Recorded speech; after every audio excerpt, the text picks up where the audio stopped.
The sweet sound of a piano in a grand lobby is typical. What's different is that the man playing the notes on this Friday morning is a self-taught pianist, a homeless man named Isaac. For the last 5 months, the Gospel Rescue Mission in Tucson has been his refuge. Since the 1950s, Gospel Rescue Mission has served Tucson's neediest. In 2019, it expanded to this additional site along Interstate 10. This campus is known as the Center of Opportunity, a one-stop shop that includes everything from government resources to housing, healthcare, faith, and fellowship. A blessing for Jeremy Raymond and his family. Jeremy says this fall their landlord told them the lease would not be renewed. One eviction already on their record, the family couldn't afford another. So Jeremy put the family's things into storage, and they slept in their SUV at a truck stop. I used to be really good at this. It was really difficult. We were trying, this was the last resort, and the last resort worked. On this particular day, Mom is at work, and it's fall break for the kids. No money or place to go. Foosball is their escape. No! Their faces lit up. They're like, there's toys, there's pool tables, like there's stuff. There's stuff for them to do. We're not stuck up in here, and that's really nice. Dad shares this room with the boys. On another floor is where Mom stays with 13-year-old Morgan. I was all like, oh my God, finally, something to actually sleep on instead of a hardcore floor. Yeah. The moment that we laid down in the bed, I passed out. That was all of them. The second they hit the beds, it was that first night, it was, and I think it was all of us. It's just, sleeping in a car is hard. It's difficult. No TV or refrigerator in the rooms, the decor limited. It's simple, and their basic needs are met. The experience is especially trying on the kids. It's hard because you have to focus on both school and the stress of actually being somewhere new. It's just like, it combines, and it just like doesn't make sense in my brain. But the family is together, and most of their worries have diminished. The food is amazing to where I will probably eat everything, plus the little snacks.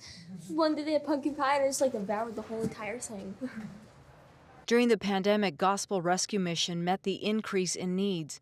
In 2020, the shelter served more than 218,000 meals and recorded about 60,000 bed stays for adults and another 14,000 for children.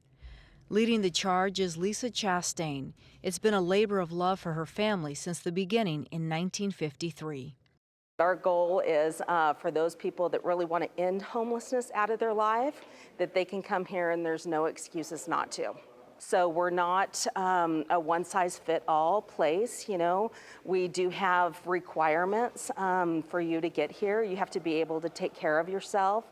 You have to be, you can't be drunk or under the influence or on any type of drugs. If you are, though, we'll transport you to detox, hold a bed, and have you come back. So our goal with everybody that walks in the door, even though we're not 100% fit for everybody who comes here, is to not say, we can't help you, but to say, okay, this organization can help you and actually get them there. Support like that makes a world of difference for women like Isela Apodaca, a mom of 4, a caregiver who lost her job during the pandemic. I was homeless for a month with my kids in the car, and I needed to change, and I needed them for, you know, a comfort for them, somewhere for them to sleep, eat, wake up, you know. This 2-room suite, known here as a casita, is her temporary home. Balancing a new job and school is tough for a family in transition. My day, I wake up at 4 in the morning. I get myself dressed first, and then I start getting everybody else dressed. And then we're out the door by 5 o'clock.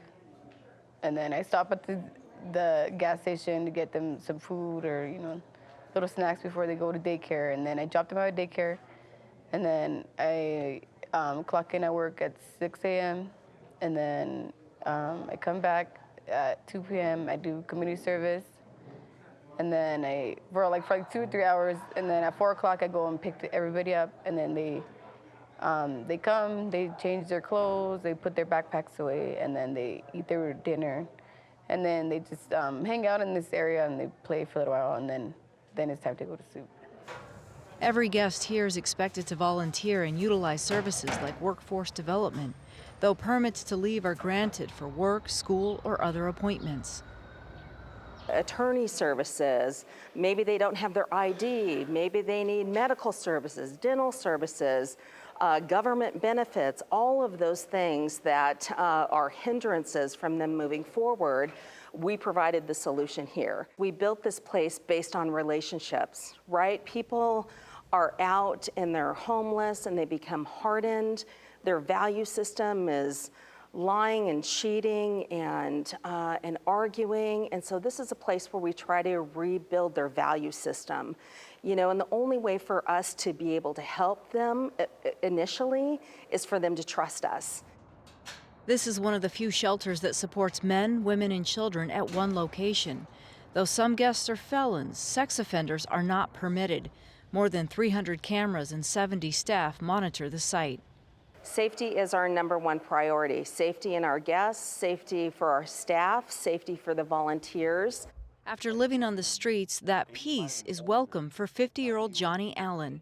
He's lived in shelters on and off for most of his adult life. This is like, to me, it feels like a mansion, like, you know, because you have more space. You have rules to abide by, but, you know, who doesn't, you know what I mean? I have somewhere to sleep. I can rest my head, I can eat, I can wash my clothes. Like, you know, they feed us 3 times a day. So, I mean, I'm so grateful this place is here, because if not, I'd still be out there sleeping in my truck. A mechanic who makes money working on cars or pulling weeds, he's hoping something permanent comes through. They have a computer room to look for work. I can check my email. I can talk to my friends. I have a phone that I got. It's a Obama phone. Like I'm connected on Facebook. So when people need me to clean their yard or do mechanic work, you know, I get on Facebook or I check my email here. So far this year, more than 350 guests have found jobs. In some cases, employers contact the mission looking for workers, knowing people here are in a stable environment and on the path to recovery. It's made possible by generosity and compassion of more than 300 volunteers who donate nearly 30,000 hours every year. Yes, we all need oil changes once in a while. This space and the hope it offers is the vision and action of Humberto Lopez, a longtime philanthropist who made his fortune in real estate. He bought this former hotel and partnered with Gospel Rescue Mission on a 99-year lease. The goal was to treat these people with dignity and respect, provide all the services on one campus, to set up an endowment to be able to carry the service of the center, provide grants to those nonprofits operating here, and to maintain the property. Born and raised in the border towns of Nogales, his family struggled. I grew up in welfare, and I've been very blessed. So what I'm doing is sharing my blessings. And I've said for years, those that much have been given, we have an obligation to give back. The center is privately funded. Over the last 2 years, in-kind donations have averaged between $4 and $5 million. I don't see the problem that we see today is going to go away anytime soon. I think it's going to be with us for a long, long time. So as long as we have the problems, we hope to be here. What is your personal hope for the men, the women, the children who come in through these doors?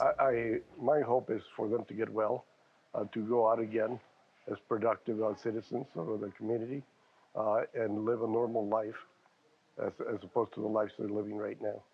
Why do this? I mean, you don't have to. You're a long-time philanthropist, successful businessman. Well, you know, I've got everything I want. There's nothing else I need, and I've got more than I need. So, and it's a good way to use my money to help others. I was helped when I was growing up, and I'm paying it back. Simple as that. There's no other motive behind it. Every time I give in $1, I get $2 back. The more I give, that's the reason I'm giving more, so I can keep growing. The faces will change, the desire to help will not, nor will the appreciation. Don't be afraid to ask for help and go to God. I mean, he'll help you out. I mean, he provided this place for us, and it's working for us. So, I mean, just have faith. It's gonna get better. You can only hit rock bottom once.